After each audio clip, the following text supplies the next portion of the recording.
I stared at my grandmother's jewelry box for 2 days before I finally drove it to the gold buyer. The wedding set she'd worn for 60 years, $400. The pearl necklace my grandfather gave her on their anniversary, $200. The brooch her mother left her, $300. I sold everything but one thin gold chain, as if keeping a single piece would keep her from spinning in her grave. The money covered our mandatory evaluations. The psychologist spent 3 hours dissecting me, childhood, marriage, pregnancy, everything except Donald and his fabricated report. Her findings were clear. I had severe PTSD from the traumatic birth and forced separation, but I posed no risk to children.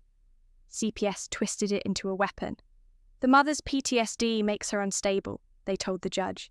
She needs extensive therapy before she can parent safely. Never mind that they had caused the trauma in the first place. My husband fared even worse. He broke down sobbing when asked about Richard. The evaluator's report reduced his grief to a line: emotional instability. The same week, his company summoned him to HR. The manager wouldn't meet his eyes. We've seen the article. The charges violate our morality clause. No conviction, no trial, just humiliation. Security guards marched him out while he stuffed 5 years of work into a cardboard box. No severance, no unemployment, nothing. We were left with my disability checks, barely enough to keep the lights on. 2 months after that nightmarish birth, Richard was stable enough to leave the NICU, but not to come home. CPS placed him with strangers, a foster family 20 miles away. The foster mother seemed kind in the photos the caseworker sent. Richard swaddled in clean clothes. Richard nestled in a crib. Richard being held by someone who wasn't me. Those pictures broke me in ways even blood loss hadn't. We were allowed 2 visits a week, 1 hour each, in a government building downtown. The room was small, sterile with cameras in every corner and a CPS worker scribbling notes on every move we made. By the time we saw him, Richard had been with the foster family 3 weeks, long enough for him to forget, long enough for my son to stare at me like I was a stranger. And I realized with a sick twist in my gut, that was exactly what the system wanted.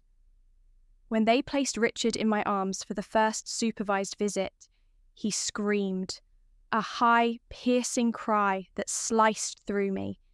His tiny hands reached back, clawing toward the caseworker he saw every day. My body ached to soothe him, but the worker's pen was already scratching across her clipboard. Child shows signs of distress in mother's presence. Failure to bond observed. She didn't write what every parent knows, that any baby would cry being handed to strangers in a cold government room, under buzzing fluorescent lights, with cameras staring from every corner. By the 4th visit, Richard calmed more quickly, his cries tapering into hiccups after 20 minutes pressed against my chest. But the damage was already inked into their records.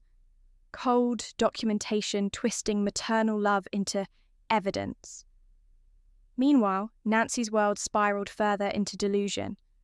Her family staged an intervention, but she locked herself in her bedroom and dialed the police, accusing them of conspiring against her. Later, her sister confided what they'd discovered, notebooks filled with her research, photos of our house taken secretly, lists of imagined codes, timelines scribbled with arrows and paranoia. She still claimed we'd stolen her dead baby's identity, that we were criminals hiding in plain sight. Her husband finally broke.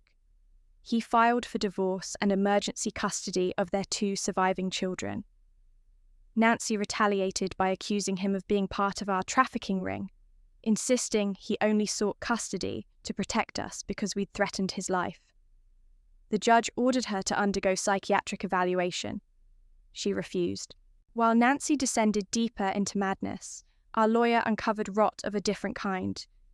She called one night, voice tight, and I could hear the papers shuffling in her hands. "You're not going to believe this."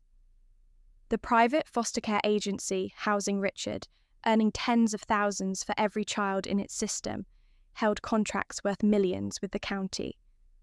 3 of its board members had maxed out donations to the prosecutor's re-election campaign, and the prosecutor's own brother-in-law was on the payroll as a consultant. A conflict of interest so glaring it felt like satire. Our lawyer filed a motion demanding a special prosecutor. We knew it would take months, but we hoped. Instead, 3 weeks passed before the judge even glanced at it. When he did, he called it frivolous. The prosecutor would stay. A bone was tossed in our direction. An independent reviewer would examine the case files. Donald's retirement, right after the damaging testimony, suddenly looked less like coincidence and more like orchestration. A golden parachute offered before the whole department burned. The reviewer spent 2 days combing through everything. His report listed 17 violations of procedure. Donald altering the report after Nancy's complaint, evidence mishandled, exculpatory material withheld. Each violation a dagger. Each one proof that our nightmare wasn't madness. It was manufactured. But the final line gutted me. Despite significant issues, the prosecution may continue. Our lawyer slammed the report on her desk so hard, her coffee splattered across the papers. I wanted to scream until my lungs tore. Instead, the rage turned inward. My body began collapsing under the weight. I couldn't sleep longer than 2 hours. Nightmares dragged me back to that hospital bed, wrists cuffed, Richard crying, bleeding out beneath fluorescent lights. Food turned to ash. 20 pounds melted off me in 3 weeks. My milk dried up completely. My body, once full of life, now betrayed me. The fractures spread to my mind. One morning I woke and didn't know what day it was, or why my husband was in our bed. I thought he was an intruder and screamed until he turned on the lights. His face brought me back, but the confusion lingered like smoke. Other times I forgot where I was. I thought I was still pregnant, or worse, I thought Richard was home, asleep in his crib down the hall. My husband found me one night at 3 a.m, standing in the nursery, rocking an empty blanket, whispering lullabies through cracked lips. His face went white. He drove me straight to the ER. The psychiatric team admitted me immediately. The diagnosis, postpartum psychosis, triggered by forced separation from my baby and the trauma of nearly dying. "It's a miracle you held out this long," the psychiatrist told me gently. "What happened to you would have broken most people months ago." I stayed for a week. They adjusted medications, taught me coping strategies. For the first time in months, I slept without waking in terror. But CPS found out almost immediately. And I knew, before they even said a word, they'd twist this too. CPS wasted no time. They filed papers declaring that my psychiatric admission proved what they'd insisted all along, that I was unfit, that I could never safely care for a child. They wanted to terminate our parental rights completely. My breakdown, which they had engineered, was now their final weapon. At the hearing, my psychiatrist testified for 2 hours. She spoke with the calm authority of science, not speculation. She laid out brain scans, hormone panels, detailed charts. She explained how the forced separation from my newborn, while I was still bleeding from emergency surgery, had fractured the natural postpartum bonding process. "This is not permanent," she said firmly. "With treatment and reunification, she will recover within weeks. The mother-child bond itself is the cure." CPS countered with their own expert, a man who had never met me, never examined me, never spoken a word to me. He read from intake notes like scripture. "Any mother who develops psychosis is inherently dangerous," he said. "Even if she seems stable, she could snap at any moment and harm her child." His words dripped poison into the record. The judge didn't rule. He said he needed more time to weigh both opinions. Another month. Another month without my son. But then, something shifted. After 4 months of supervised visits in government buildings that smelled of bleach and despair, CPS suddenly approved unsupervised visits, twice a week, 4 hours each, in our own home. Richard was nearly 4 months old and didn't know us. The first visit, when the caseworker left, he screamed as though abandoned all over again. He cried until his face turned purple, inconsolable for nearly an hour. But then, slowly, achingly, he began to soften. By the third visit, he calmed when I sang the lullabies I used to hum while he was in my belly. By the fourth, he stared at me with wide eyes, something sparking behind them. By the sixth, he lit up when we walked in. His tiny arms reached for me, his gummy smile aimed at his father. I documented everything, photos, videos, timestamps, proof that our son was remembering us, proof that he belonged with us. My husband installed cameras in every room so no one could twist our love into danger again. We filled his nursery with soft lights, mobiles that spun rainbows, gentle music that played all day. Even the caseworker admitted in her notes, significant improvement observed. But still, she hedged, not enough to prove long-term safety. Then, Nancy broke through the restraining order like it was paper. 3 letters arrived over 2 days. The first, a grotesque apology. She forgave us, she wrote, for stealing her dead baby's soul and twisting it to evil. The second, a manifesto. She claimed Richard was not ours at all, but her miscarried child reincarnated, his spirit trapped in the wrong body. The third, pages of scripture scrawled with our names, each verse underlined in what looked like blood, but later proved to be red marker. Her husband brought the letters himself, face grey with shame. He told us Nancy had built a shrine to her lost baby, plastered with stolen photos of Richard ripped from our social media. He tried to have her committed, but she passed evaluations by acting sane in 5-minute bursts. Our lawyer added the letters to our evidence file and filed another motion to dismiss, this time based on the accuser's undeniable mental illness. The prosecutor's response was telling.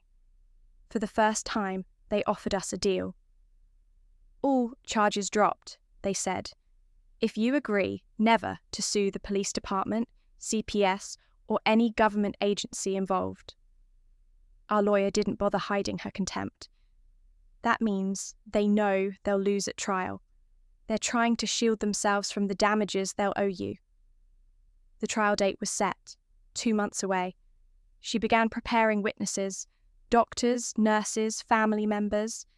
She said we had a strong case, but she warned us too. Juries get emotional around babies. Facts won't always matter. They could convict you simply because of the accusation.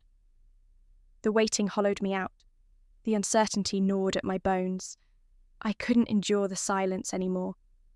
So I started writing. Late at night, while Richard's nursery glowed empty down the hall, I poured our story into words. From Nancy's haunted face at the baby shower, to Donald blocking the door while I bled, to the sterile rooms where my baby forgot my voice. I posted it in a parenting forum where mothers gathered to share advice and survival tips. For the first time, I told the world the truth.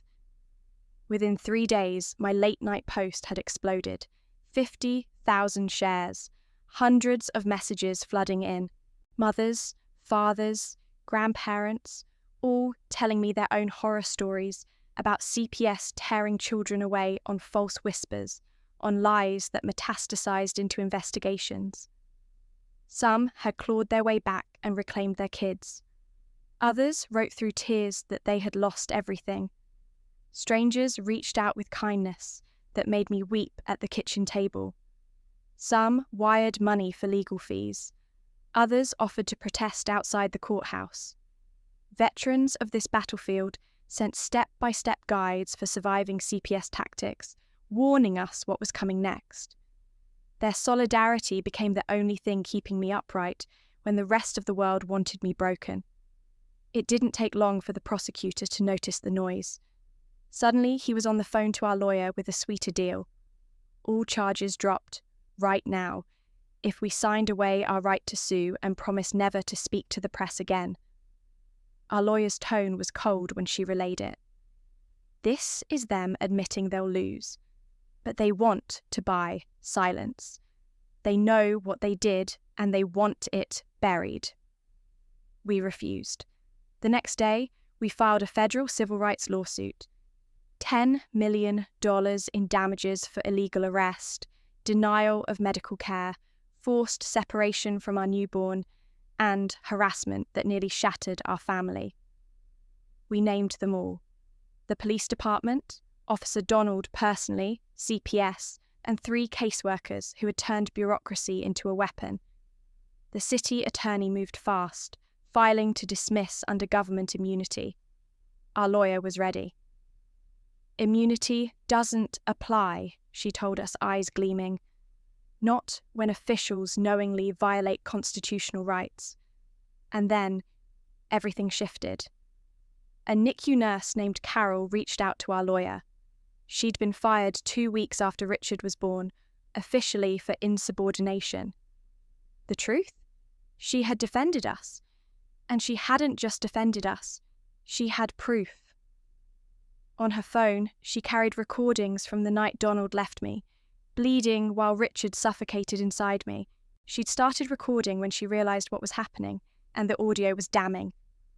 Clear as glass, Donald's voice sneered to Officer Poole. We know the trafficking charges are bullshit, but once we started, we can't back down. We'd look stupid. We'd get sued. Then, laughter, his voice cold and cruel. They'll never see that baby grow up. The next morning, I sat in the prosecutor's office while our lawyer pressed play. I watched the man's face shift, confident to pale, pale to ashen. His hands trembled. He kept rewinding, replaying, like if he listened enough times the words might change. They didn't. Donald had confessed on tape, not just to lying, but to knowingly destroying our lives for ego and reputation. The prosecutor's composure cracked. He grabbed his phone with shaking hands and dialed the state attorney general's office. Within 2 hours, federal agents stormed the police station. Donald was arrested at his desk, handcuffs snapping around the same wrists that once locked mine. His colleagues watched in silence as the man they'd shielded was led away like a criminal. Paul folded fast. Watching Donald dragged out in cuffs, he begged for a deal through his union lawyer. That same afternoon, he gave a sworn statement under oath. 3 hours of it. He admitted Donald pressured him to go along, that they both knew Nancy's report was madness, that Donald had altered the police report to invent details not in the original complaint. Paul said Donald threatened to ruin his career if he didn't comply. The dominoes finally fell. That day, the prosecutor dropped all charges against us with prejudice. We could never be charged again for anything tied to Nancy's lies. The judge signed the dismissal immediately.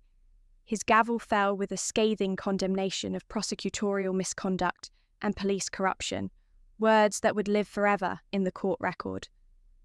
Then, with a firm hand, he ordered CPS to return Richard to us immediately. But CPS wasn't done. The caseworker's lips tightened as she defied the court order. We'll need 30 days, she said flatly. Paperwork, home visits, background checks. 30 more days. We had passed every test months ago.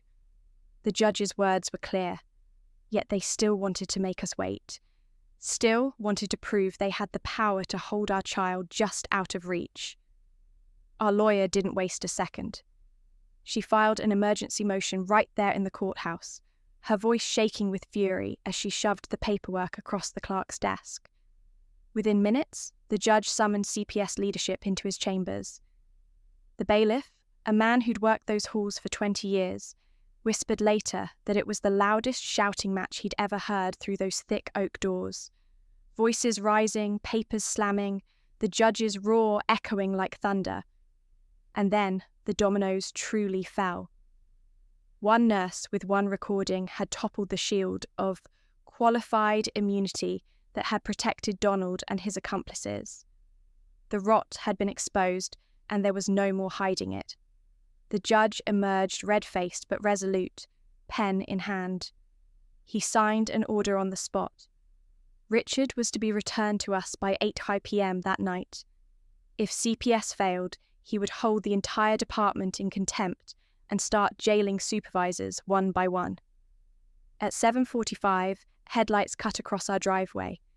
The foster mother stepped out, tears streaming, carrying Richard on her hip.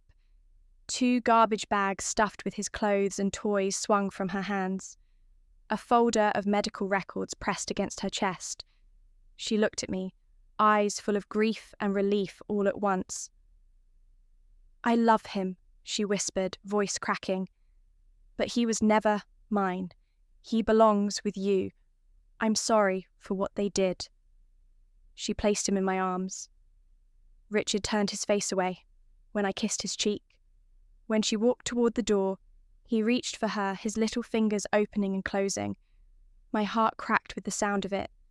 That first night, I didn't dare put him down. I sat in the rocking chair of the nursery that had waited so long, cradling him, breathing him in, memorizing his face as though he might vanish if I blinked.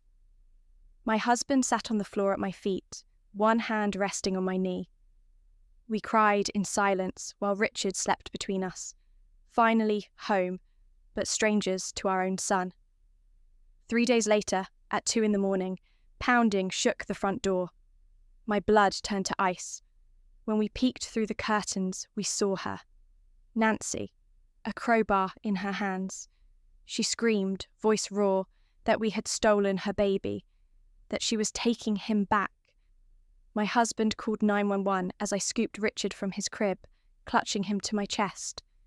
We locked ourselves in the bathroom, listening to glass shatter as Nancy smashed windows, shrieking that Richard was hers, that we had no right to his name or his life. By the time police arrived, she was in the backyard, blood streaking her arms from broken glass, trying to crawl through the nursery window. Still screaming, still lost in the nightmare of a baby that had died years ago. They cuffed her, but she fought them even as they led her away, wailing about her stolen child. This time, the officers didn't take her to jail. They took her to the psychiatric hospital for involuntary commitment. Her husband called us the next morning, his voice heavy with shame. He explained what we already knew in our bones. Nancy had miscarried at 6 months years before. She had chosen the name Richard for that baby, decorated a nursery, imagined a future. Losing him had split her open, and she had never closed the wound. Hearing us speak that name had triggered a psychotic break so complete she could no longer see reality. That afternoon, he brought their 3 children to our house. They met Richard, tiny, blinking, curious, and for 20 minutes, our living room felt like it belonged to a real family. The kids laughed, asked if they could babysit when he was older, touched his small hands with awe. We agreed not to press charges, on one condition. Nancy had to stay in treatment and take her medication. Her husband swore she would never contact us again. 2 weeks later, our civil lawsuit settled. $1.2 million, enough to wipe away the medical bills, the debts, and start a college fund for Richard. The city admitted no wrongdoing. The records were sealed. But Donald lost his pension. Worse for him, federal prosecutors filed criminal charges, false imprisonment, evidence tampering, and violation of civil rights under colour of law. Crimes that could cage him for 20 years. My husband and I entered therapy. The trauma had nearly destroyed us. He blamed himself for not protecting me. I couldn't forgive him for being dragged away in cuffs, leaving me alone, even though it wasn't his fault. We sat in that office week after week, learning that blame was poison and survival was grace. Slowly we began to trust each other again. Slowly, we stopped bracing for disaster at every knock on the door. And Richard, our Richard, finally began to heal too. Freed from wires, strangers, and surveillance, he blossomed. He rolled over, sat up, babbled non-stop as though making up for lost time. But when I whispered, "Mama," he didn't respond. Not yet. It would take weeks before he recognized us as parents. Weeks before he reached for me without fear. But he was home. And for the first time in 5 months, I believed we might survive this. One morning, when the sun spilled pale light across the nursery floor, I lifted Richard from his crib.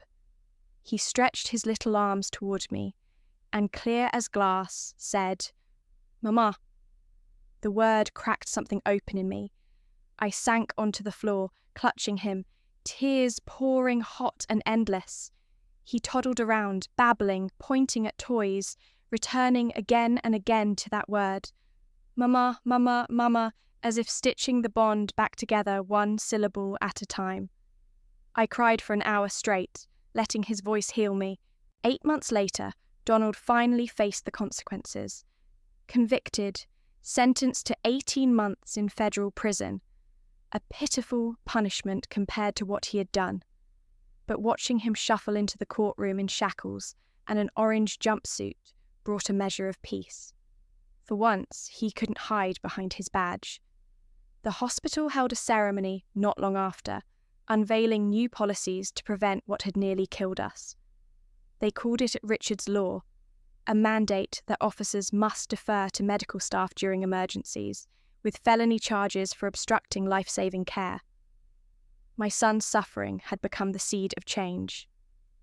A year later, we placed Richard's high chair in the backyard and lit a single candle on his cake. He smashed blue frosting into his face while my husband grilled burgers for the few relatives who still spoke to us. His mother dabbed Richard's cheeks clean while a cousin snapped photos, everyone pretending the past year hadn't happened.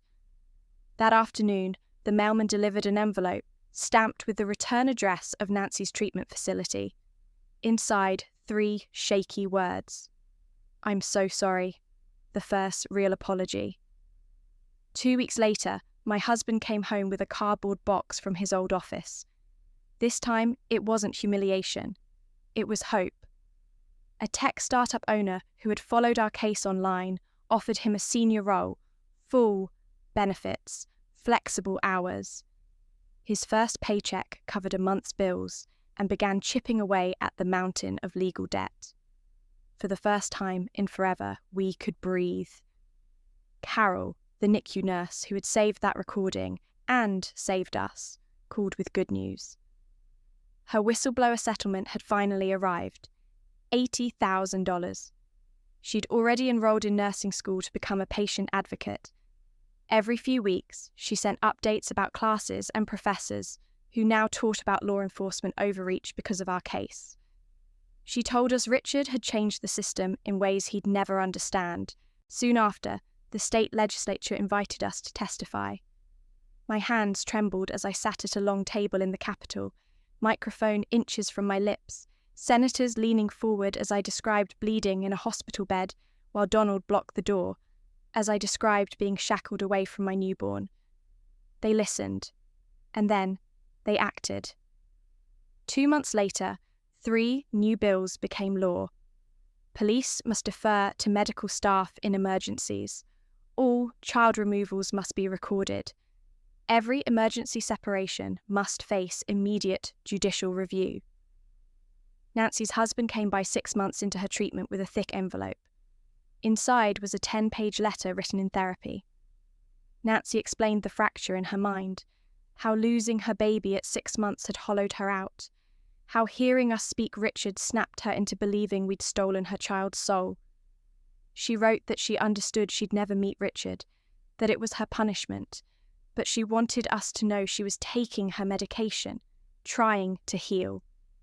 For the first time, her words weren't accusations. They were remorse. Another year passed. My belly grew again. This time, a daughter. We named her Hope. The delivery took place in the same hospital, but it felt like another world. No handcuffs, no officers, just my husband's hand wrapped around mine, nurses cheering as Hope let out her first furious cry. Healthy, whole, ours. We brought her home 2 days later. Richard, now walking everywhere, tried to share his goldfish crackers with her, pointing proudly at her bassinet and saying, "Baby, baby!" He piled his toys around her as if she might leap up and play. At the paediatrician's office, the doctor smiled. "He's hitting every milestone, no signs of trauma." A miracle considering his beginning. Still, shadows lingered. My husband checked the locks 3 times every night. I jumped at sudden knocks. The nightmares of Donald's face still woke me sweating. But when I looked across our small living room, at Richard tumbling across the carpet, at Hope swaddled in pink, at my husband finally smiling without flinching, I knew the truth. We had survived. Our family was whole, under one roof. No caseworkers, no court dates, no chains. And that was enough. Life slowly shifted back to something that looked like normal.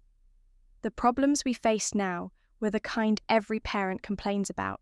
Richard refusing to touch a single vegetable, Hope waking us up at 2 a.m. with lungs far too strong for someone so small. Our marriage counsellor told us we'd done something extraordinary, rebuilding trust after the system had tried to shatter us, using our love as a weapon. We had learned to stand together, not against each other. For the first time, I started to believe her. My husband thrived at his new job. Paychecks came steady. We carved away half the mountain of legal debt, dollar by dollar, and even managed to tuck a little aside for the kids' college funds. A miracle, considering where we'd started. Richard would never remember the NICU, the sterile walls, the cries for parents who couldn't come. He would never recall the weeks in foster care where strangers rocked him to sleep. But we would remember for him. Every scar, every fight, every sleepless night. We kept it all. Every photo, every document, every court transcript, in a box tucked into the back of our closet. Someday he'd be old enough to learn the truth. For now, he was just a toddler obsessed with toy trucks who adored his little sister and shrieked with laughter when she grabbed at his hair. He had no idea that his very name had almost destroyed us. No idea how close we'd come to losing everything. Nancy still wrote sometimes. 1 month it was just 3 shaky words. "I'm so sorry." Another month, 10 rambling pages from therapy, unpacking grief and madness I wasn't sure I could ever forgive. I'd read them, fold them away, and wonder what actually lived inside her mind now. Remorse, obsession, or just the echo of what she'd lost. Anyway, if you've stayed with me through this whole story, thank you. Sharing it matters more than you can know. Every like, every share, it helps. It tells me we weren't erased, that the truth won't be buried, that what almost broke us might save someone else.